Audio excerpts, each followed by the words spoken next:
Hello guys, আজকে আমরা জানতে চলেছি কিছু রোমান্টিক ওয়ার্ডস যেগুলো আমরা ইউজ করে থাকি ভালোবাসার প্রেমিকাদের ক্ষেত্রে। যেমন ধরো, কেউ ভালোবাসার জন্য জীবন দিয়ে দেয়, কেউ ভালোবাসার জন্য পাগল হয়ে যায় এবং কেউ ভালোবাসার জন্য ব্যর্থ হয়ে যায়, কেউ আবার ভালোবাসার জন্য পূর্ণতা পায়। ঠিক সেরকম ওয়ার্ডস আমরা রোমান্টিক কয়টি বলবো এখানে। তো প্রথমে অন্য কারো কাছ থেকে শুনে নেই। তুমি একটু বাংলাটা বলো, আমি ইংরেজিটা বলতেছি। আমি তোমাকে ভালোবেসেছি, না সরি সরি সরি। ভালোভাবে একটা প্রশ্ন করো বা add করো। আমি তোমার প্রেমে পড়েছি।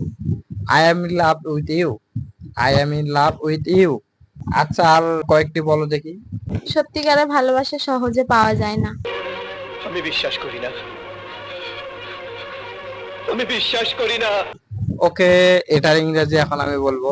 True love is not easy to find. True love is not easy to find. আচ্ছা ঠিক আছে, আরেকটি বলো। আমি তোমার আমি তোমায় মন থেকে ভালোবাসি।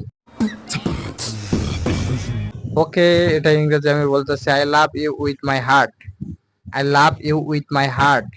ঠিক আছে, আরো কয়েকটি বলো। আমার জীবনে তোমায় প্রয়োজন। আমার জীবনে তোমার প্রয়োজন। আচ্ছা, এর ইংরেজি হচ্ছে I need you in my life. I need you in my life. আচ্ছা, আরেকটি বলো, আরেকটি বলো। আমি তোমাকে ছাড়া কিছু না। আবার বলো। আমি তোমাকে ছাড়া কিছুই না। আচ্ছা, ও বললো যে ও আমাকে ছাড়া কিছুই না। আমি তোমাকে ছাড়া কিছুই না। আচ্ছা, আমি তোমাকে ছাড়া কিছুই না, এর ইংরেজি হচ্ছে I am nothing without you.